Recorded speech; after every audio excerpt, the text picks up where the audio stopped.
My name is John DeMichelle, Chief Executive Officer of the Toronto Real Estate Board.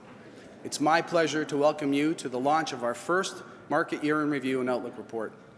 This groundbreaking report is something I've envisioned for some time and believe it will provide significant value now and on a yearly basis going forward. Before we get into the details of the report, I'd like to share a message from our Premier, the Honourable Kathleen Wynne. Hi, I'm Kathleen Wynne, Premier of Ontario. As you review the year past and look to the year ahead, I want to take this opportunity to thank you for the vital role that you play in Ontario's economy. The Greater Golden Horseshoe is Canada's fastest growing urban region and the economic engine of our province. And with this area forecast to grow by more than 4 million people over the next 25 years, our government is committed to continuing to work with you and all of our partners to build a strong and prosperous region. We rely on partners like the Toronto Real Estate Board to meet the challenges and opportunities that come with this level of growth. Things like improving transit, meeting changing housing needs, planning future infrastructure investment, creating better public spaces, and promoting economic growth. Those are the things we need to get right to keep our region great for today and for tomorrow. So on behalf of the Government of Ontario, I want to thank you for everything you've done in the past year to support the growth and prosperity of the Greater Golden Horseshoe. And I look forward to continuing our important work together in the coming year. Thank you. Merci, miigwech. Thank you so much, Premier, for sharing your feedback on this important initiative. I'd like to take a minute to thank our industry partners, Build and RealNet, particularly George Karras and Brian Tuckey, for their wonderful contributions to this report and the event. I'd also like to sincerely thank our President, Mark McLean, and the entire Board of Directors for the support of this project. Today's presentation is meant to give us a sense not only of where the real estate market currently stands and where it's headed locally, but also how the real estate industry is directly linked to the broader prosperity of our economic and political communities. We all know that residential real estate is a key economic pillar of the Greater Toronto Area, the Greater Golden Horseshoe region, Ontario, and of Canada.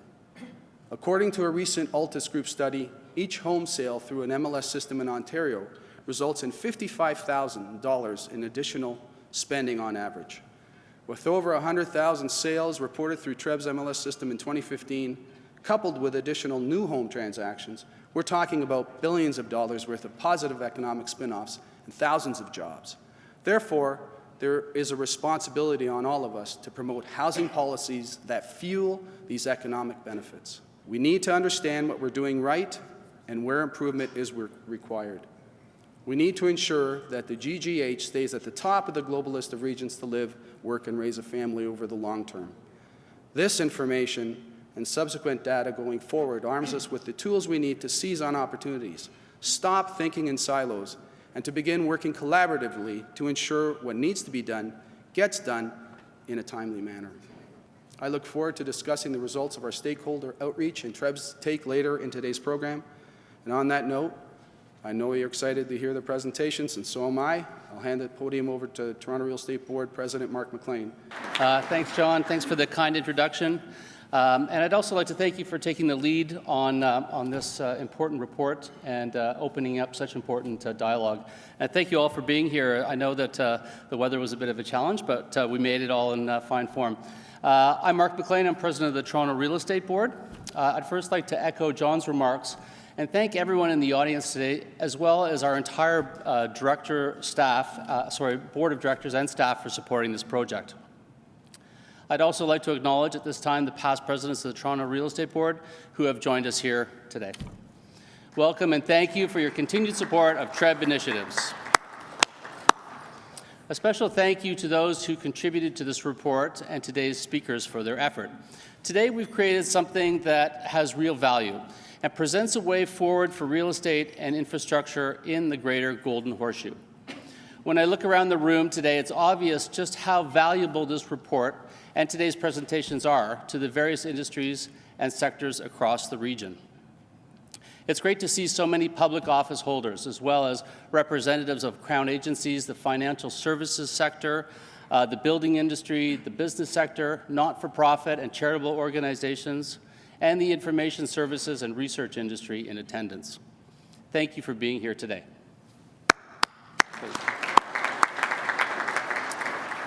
It's very exciting to be launching such an important inaugural report during my presidency. I'm especially excited about this report because, as a realtor myself, I can appreciate what its contents will do for the over 43,000 realtors that are trying to assist their clients in achieving the dream of home ownership or in facilitating business transactions.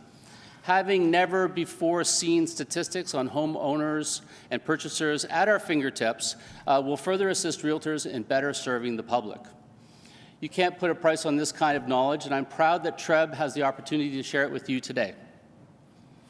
While most TREB members are involved in real estate transactions in the GTA, it's important to remember that the GTA is part of a larger economic region known as the Greater Golden Horseshoe. The GTA and the broader Greater Golden Horseshoe region are comprised of world-class cities. In my opinion, our aspiration should be to continue to improve our region's global reputation and competitiveness until we reach alpha city status as a top-tier global city. We consistently rank as one of the top urban areas to live and do business because of the economic and cultural opportunities the region affords to existing residents as well as newcomers to the region from across Ontario, Canada, and the globe. And as our great region continues to attract the best and brightest from across the world, it's our job as realtors to act as ambassadors.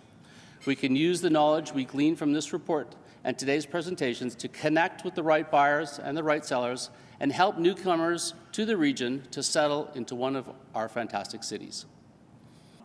Sean and Jason will present us with a review of how the residential real estate market unfolded in 2015, as well as an outlook for what to expect in 2016. Well, thanks very much, everybody. And on behalf of Sean Simpson and I want to thank you all for coming today. It's been a great event already, and I think you'll appreciate the information we're going to present over the next 30 or 40 minutes. Because it was a good point that Benjamin made. We have a market that is in need of more information, and that was one of the goals that we set out to achieve in producing this report and obviously putting together the presentation today as well. Because, I mean, you're all used to the regular TREB statistics that we put out, and certainly the outlooks and outlook videos that we've run out as well over the last few years. But I think where we can add value is with the information that we've gleaned from the surveys that Ipsos undertook for us at the end of 2015, both looking at what consumers were thinking about as we saw record numbers of transactions reported through TREB's MLS system last year, but even more importantly, as we look towards the end of 2016, what are the intentions of consumers in the marketplace today? And so, Sean's going to take you through a number of slides sort of dealing with that, but I think I'll start off just by sort of setting the stage with what we saw over the last year in 2015. And so, by now, all of you in the room are certainly familiar with the fact that we saw over 101,000 sales reported through TREB's MLS system last year. And obviously, that was a big increase over what we saw in 2014, an increase of more than 9% on a year-over-year basis. But even more importantly, this is the first time that we'd eclipsed that record that we set back in 2007. And so if we think about the breakdown in terms of sales, looking at the TREB market area as a whole, so sort of the top bar, we see that the detached home is still accounting for the lion's share of transactions. And this is sort of a reflection of how the region has built up historically, with a lot of stock sort of in that detached, semi-detached townhouse setting. But obviously that's changed quite a bit over the last a decade or so, and where we're seeing most of that change, that shift away from the construction of low-rise homes and into the construction of high-rise, and ultimately their completion and units that are added to the stock is in the City of Toronto. Because if you look at the City of Toronto, by far the greatest category in terms of sales is condominium apartments, coming up on 50% of total transactions. And if we look at the downtown core, obviously that share is much higher. Now, it's a different situation in the 905 and 705 regions that make up the rest of the TREB market area, with low-rise homes still accounting for, the majority of sales. But we've also seen, obviously, an uptick in high-rise construction in nodes within these areas as well. And so moving forward, I'd expect that green component of that bar to start to increase in importance as well. And I think that's a nice sort of segue into Sean's component of the presentation, where we get a sense of what people are thinking over and above these sort of standard statistics that we produce out of TREB's MLS systems. So I'll turn it over to Sean. Great, thank you so much, Jason. One point that Ben mentioned that I think was so important was that when he was talking about perception of the market is very important, and perception is often reality. It's what people believe. And if the perception coming out of the United States is that we're in a bubble and it's about to crash, what I'll say about perception in Canada is that it's quite different. It's steady as she goes, a very consistent data from year to year. So I'm going to talk to you a little bit about what folks in the GTA are thinking. So we'll flip the calendar and we'll look ahead to the next year. In this survey, we surveyed 1,000 likely home buyers. Those are people who said that they're very or somewhat likely to buy a home in the next year. 1,000 of them, again, a good sample, robust sample for the GTA. This time, instead of just targeting on existing homeowners, we targeted the entire population because, of course, you can be a renter and still intend to buy a home. So we broadened the survey and found that 12% of GTA residents say that they're very likely to buy a home in the next year, another 18% somewhat likely. And then we remove those other people who say they're not very likely, not at all likely, we're not very, very interested in them. So we've got 1,000 people who said they're very or somewhat likely to buy a home.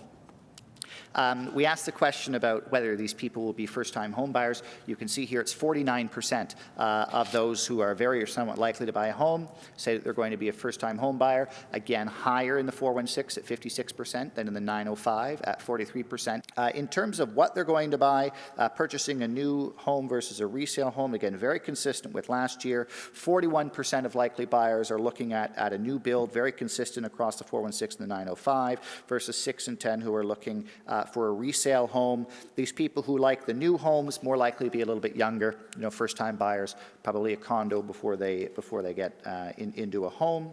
I'm going to go through some of these slides very quickly because essentially what I want to show you is that it looks very similar to last year, and that's a good thing. Right? There's no surprise coming to the market. There's no shock coming to the market, at least in the eyes of those who are looking to buy. So I think that's an important distinction. On the right-hand side, 17% say they won't use a mortgage. I think that number was 20% in the survey about recent home buyers. Most are 20% are parked in that 20 to 25%, very similar to the survey that shows the results from last year. You've got 7% between the 5% and 10% down payment.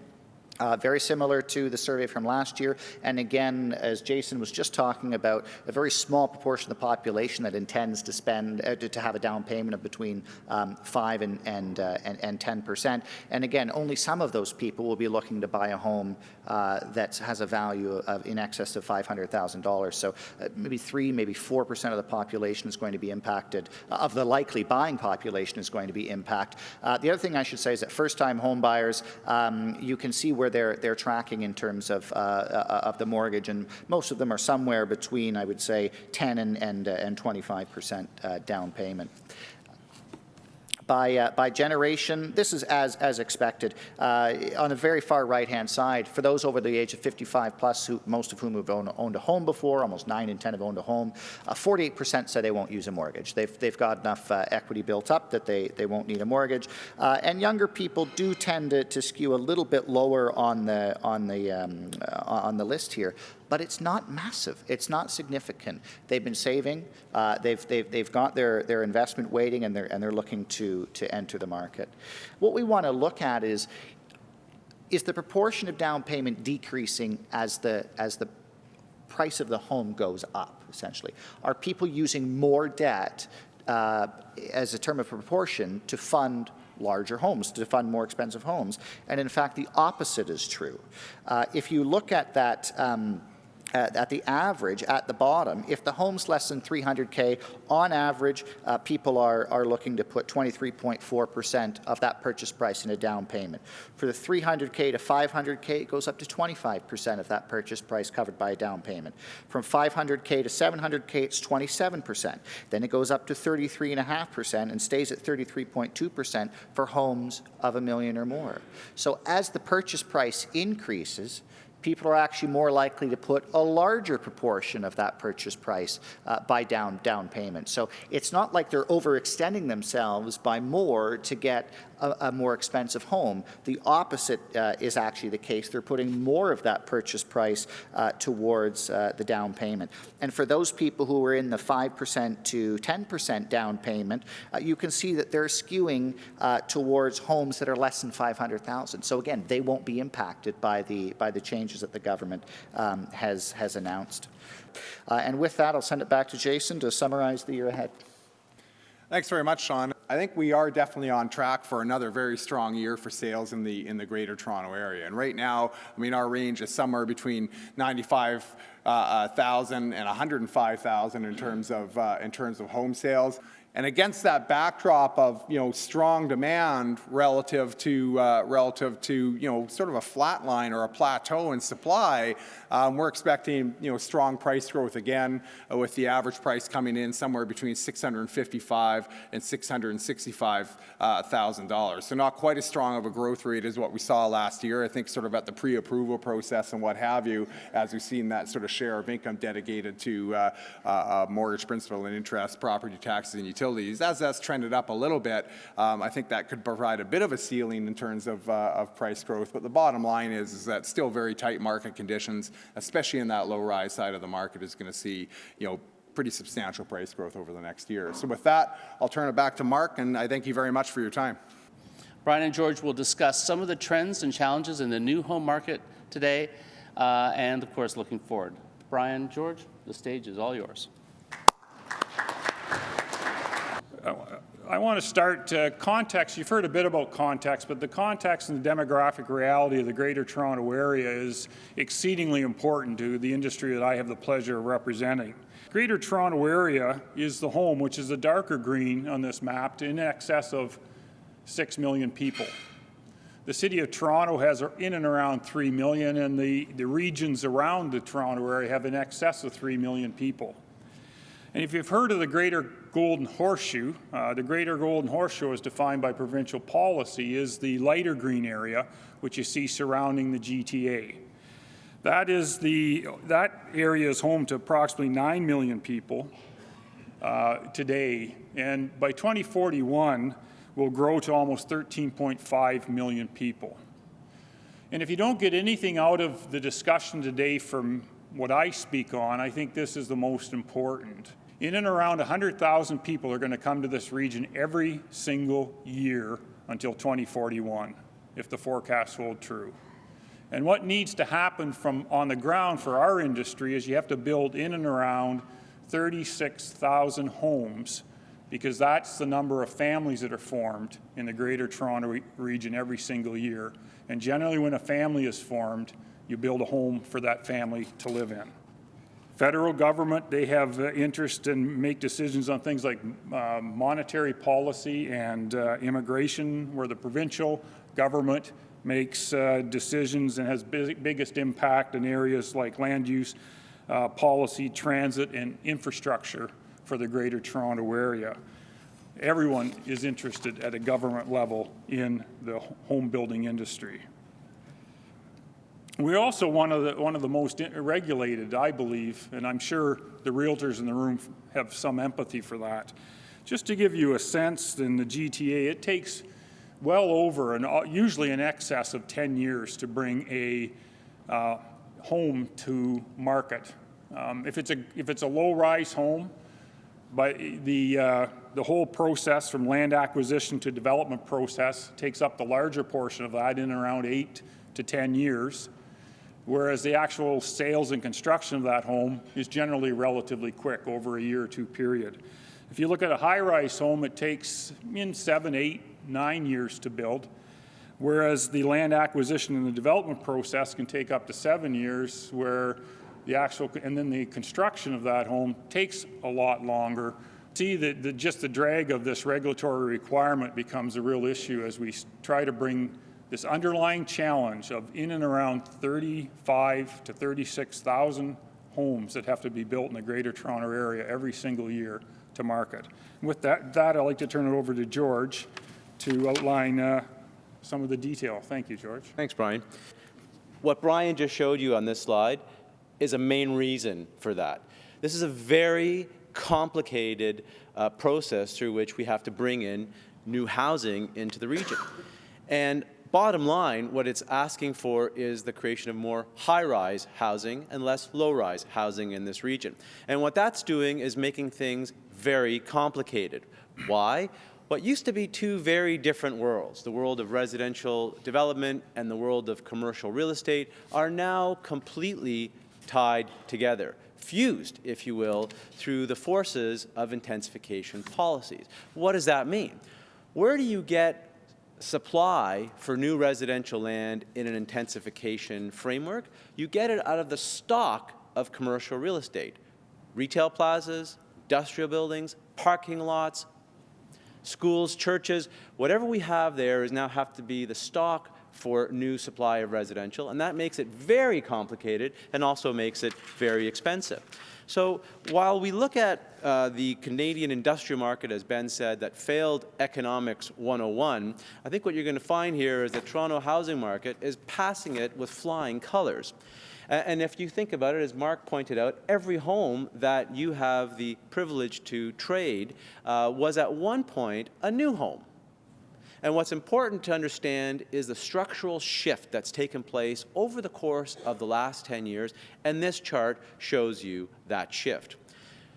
The total choices are shown here in this red line, and that red line says normal is to have between 25 and 30,000 new home choices in the market at any time. If you look at the orange line, we have an increasing number of condominium choices that are present. So let me talk a little bit about Economics 101, and we'll look at the first component, and that's low-rise. And low-rise, by the way, is all ground-oriented. That's a blend of detached homes, semis, and townhomes. Pricing, that's the top line there, has more than doubled over the last 10 years. Supply, remaining inventory to the market, is that green line on the bottom. That is down effectively to a quarter of what it was 10 years ago. Put another way, 3 of the 4 new home detached low-rise choices that were present 10 years ago are now missing from the market. In the high-rise market, this is really interesting. Pricing in high-rise in that top line, it didn't double, it increased by only about 53%. But you can see that surge in the amount of inventory, the choices in that market, but prices have remained relatively flat. Now, if we come back and make this more real, let's look at a detached new home choice back in 2005 and 2015. Your average home back then would have been a $430,000 home, 2-story, 2,500 square feet on a 40-foot lot in Richmond Hill. That same size home, same size lot in Richmond Hill today is about $1.2 million. That's 3 times more expensive than it was 10 years ago. Now, if all you've got to work with is the 2005 numbers, you can still have a ground-oriented home, but it's not a detached home in Richmond Hill. It's a 2-story townhome in Whitby. Now, if you look at a similar example in high-rise, where the downtown west was a prevalent market in the day, still is today, 1-bedroom unit, 980 square feet, about $350,000. You can still have a 900 square foot condo in the downtown west market, but it's a 1+ den, and it trades for about $650,000. Price of a condo is 2 components: price per square foot and size. The price per square foot is rising. So now that's at a record high level. But how are prices flat? Well, homes are getting much smaller in the condo space. And you can see that red line there has shrunk and is continuing to shrink as builders need to find efficiencies in design to maintain that very important affordability level. I think your future, as you look forward in the GTA here, is going to be taller, it is going to be smaller, and it is going to be more expensive. Brian, back to you. Thanks very much, George. What you see, and George mentioned it, we are going up. And I think the industry is working very well and has adapted very well to the changing provincial policies, but it has not been easy. Some of the challenges are jobs were always the most difficult part of the forecast. If we bring in, if we have 13.5 million people for full employment, you'll need about 6.8 million jobs to ensure that people are able to have the quality of life maintained within the Greater Toronto Area. The industrial areas in the region, which you'll hear a lot about outside the GTA, they've changed dramatically in 10, 15 years ago, as Mr. Tall mentioned, is they're largely manufacturing. Now they're largely distribution. Out-of-date zoning bylaws, especially in the City of Toronto, are a real challenge for the industry. Every application virtually in these cities, whether they're designated by provincial or municipal policy, require rezonings. And last is the whole need for infrastructure. And with that, thank you very much. Thanks for that informative discussion on today's new home market and some of the constraints that builders face. Understanding the challenges in the first step in overcoming them, and we appreciate your highlighting issues as they currently stand. Now I'd like to welcome TREB's CEO, John D. Michel, back to the stage for closing remarks. Thanks, Mark. As I mentioned earlier, the reason we initiated the report was to better understand the issues at stake in improving the quality of life, the economic success, and the overall competitiveness of the Greater Golden Horseshoe region. We reached out to many stakeholders to better understand what makes the region so desirable at this point in time, as well as what it will take to continue to improve the region's livability and global attraction. Yeah, what we heard from these stakeholders was not entirely surprising. The vast majority of respondents were in agreement that the Greater Golden Horseshoe is indeed a fantastic place to live, work, and raise a family. But there's always a but, and there's much more work that needs to be done to ensure the region's continued success and to secure its elevation to the uppermost echelon of being considered world-class. So what makes our region so great, and what work needs to be done to make it even better? First, let's talk about what we're doing right. The GGH was lauded by stakeholders for its diversity, for the opportunities it presents to its residents, and for its continued prosperity and growth. All of these factors contribute to a high quality of life and a vibrant economy. We should be proud of these accomplishments and to do what is necessary to ensure that they aren't squandered, but that they flourish. Certainly, and stakeholders were in agreement that ensuring our region's continued livability and growth is of paramount importance. And they suggest a few key areas of improvement to focus on that which will help us achieve our goals. The key areas of improvement identified by the respondents are transportation, infrastructure, and improved housing options and affordability. I think everyone in this room has had an idea or two on how to improve at least one of these areas. So let's take a minute to discuss some of the potential options and opportunities going forward. Picture, for instance, what improved transportation might look like in the region as a whole. It goes without saying that transit will be a lifeline of the GGH in the same way that arteries are the lifeline of a human body.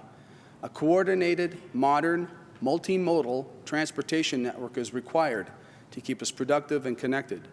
While some organizations like Metrolinx are working hard in their respective areas, the coordination of efforts on connectivity and continuity and traffic management should be expanded. It's clear that Mayor Tory is very conscious of the condition and working towards solutions. We have to make a concerted effort to include roadway infrastructure. I personally don't believe that the car is going anywhere anytime soon. And like the human body, our roadway infrastructure requires some serious preventative medicine. Otherwise, we should prepare for very costly bypass surgery. Ouch. Ouch. Whether it's bridges, sewers, electricity grid, rapid transit, or roadways, well-maintained public infrastructure is vital to the residents and their business. Again, the economic benefit of having solid public infrastructure are huge and something we cannot and should not ignore. We need to ensure that we're improving or creating public infrastructure that is vast, interconnected, and in good standing. Another key priority should be to understand and leverage the immigration pattern to our region. We know that our great reputation encourages migrants to settle here. which drives population growth and stimulates the housing market. But do we really understand how this cycle works and how best to use the resources to get the most from it? As we heard repeatedly, the importance of home ownership to the economy is paramount. To sustain this significant economic driver, home ownership must remain affordable over the long term. While short-term factors influencing affordability are tied to regional economies and borrowing costs, long-term drivers are the government policies and frameworks surrounding land use, taxation, and governance models. Yeah, the government has long prioritized affordable home ownership through programs like the federal RRSP Home Buyers Plan and the First-Time Home Buyers Tax Credit. Policies and programs that provide home ownership also help reduce pressure on the remainder of the housing continuum. All levels of government should continue to bring forth positive home ownership programs and initiatives. They should be focusing on issues like increasing housing diversity while implementing policies with as few unintended consequences as possible. We'd be remiss not to mention the importance of affordable housing in this discussion, which TREB advocates and strongly supports. Also, from the feedback we've received, it appears that we know the kinds of improvements that are needed. The question remains, how do we collectively move beyond the point of knowing and to the point of implementation? We need to think beyond our record to date and look at the bigger picture. We know what we need to do, so it's time to take action and inspire the political will needed to lift intelligent and interconnected growth initiatives off the ground. Taking action will involve collective effort between all stakeholders across the spectrum. It should be a regional approach, and all levels of government should be key facilitators in this process. Our effort will lack efficiency and end up costing us more without this coordination. As John said earlier, there are many intelligent people involved and in the audience, so I suggest that we get them all in a room and to begin this work right away. Today we have a real opportunity to stop working in silos and to engage each other to expand our thinking on today's most complex problems collectively. We need to realize that at this moment, time is on our side. In a few years, we'll lose that advantage. We all have a stake in the outcome, and it's time for us to work together to ensure today's opportunities become tomorrow's reality. Thank you all for being here, and thanks again to our partners, presenters, and participants.